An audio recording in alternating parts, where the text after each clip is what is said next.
Shalom, saya akan menjelaskan hasil kerja saya. Yang pertama, Pancasila sebagai filsafat.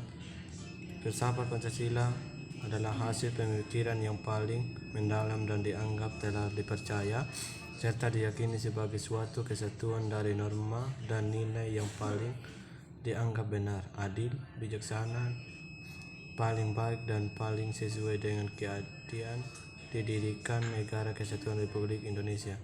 Yang kedua, fungsi filsafat Pancasila. Yang pertama, sebagai jiwa bangsa Indonesia. Yang kedua, sebagai kepribadian bangsa Indonesia. Yang ketiga, sebagai sumber dari semua hukum. Yang keempat, sebagai pandangan hidup bangsa Indonesia. Menurut tiga, aliran filsafat materialisme. Materialisme adalah paham filsafat yang meyakini bahwa esensi kenyataan termasuk esensi manusia bersifat materialisme atau fisik. Yang pertama, idealisme. Menurut ahli ini, kenyataan sejati adalah bersifat spiritual atau oleh sebab itu aliran ini sering juga disebut spiritualisme. Yang kedua, realisme.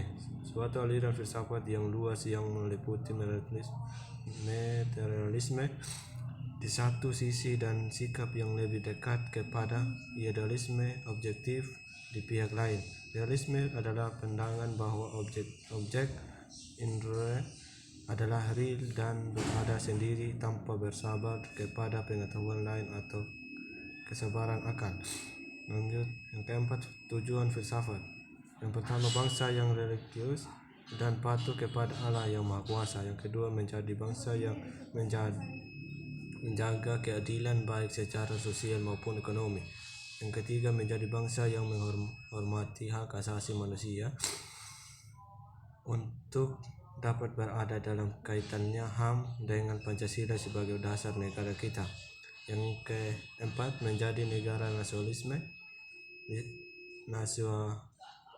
dan cinta tanah air Indonesia. 5 cabang-cabang keilmuan filsafat. Yang pertama, ontologi filsafat. Yang kedua, epistemologi. Yang ketiga, aksiologi. Yang keempat, logika. Lanjut, dasar filsafat Pancasila. Yang pertama, ontologi adalah ilmu tentang ada terkait dengan adanya Pancasila atau hakikat keberadaannya yang memberi jawaban terhadap pertanyaan apa. Yang kedua, epistemologi adalah ilmu tentang cara berada terkait dengan bagaimana cara Pancasila berada. Yang ketiga, aksiologi adalah ilmu tentang penerapan, aplikasi, manfaat, atau kegunaan. Materi kedua, Pancasila sebagai sistem etika. Yang pertama, sistem etika secara etimologis. Kata etika berasal dari bahasa Yunani yaitu ethos dan ethikos. Ethos yaitu bersifat watak, adat, kebiasaan.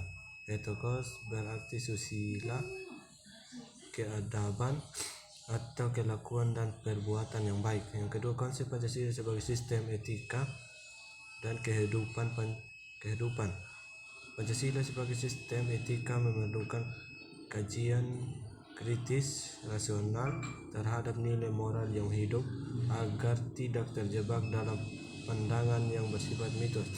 Yang ketiga, 3 teori aliran besar yaitu yang pertama, deontologi.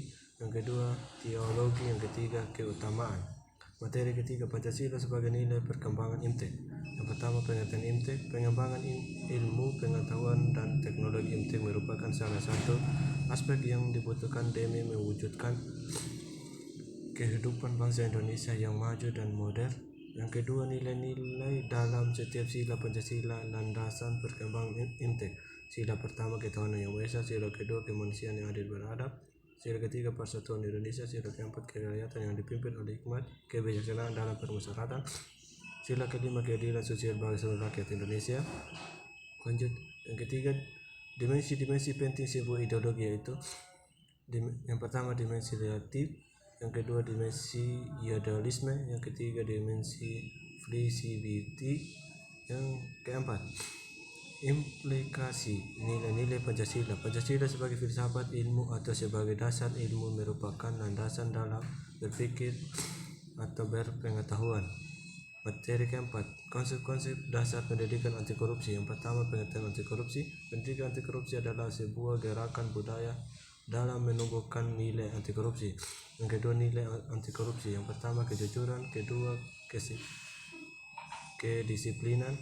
Ketiga, kepedulian. Keempat, tanggung jawab. Kelima, kerja keras. Keenam, kesadaran. Ketujuh, kemandirian. Lanjut. 3 konsep dari nilai anti korupsi. Yang pertama, nilai inti adalah jujur, tanggung jawab, dan disiplin. Yang kedua, etos kerja. Yang ketiga, nilai sikap.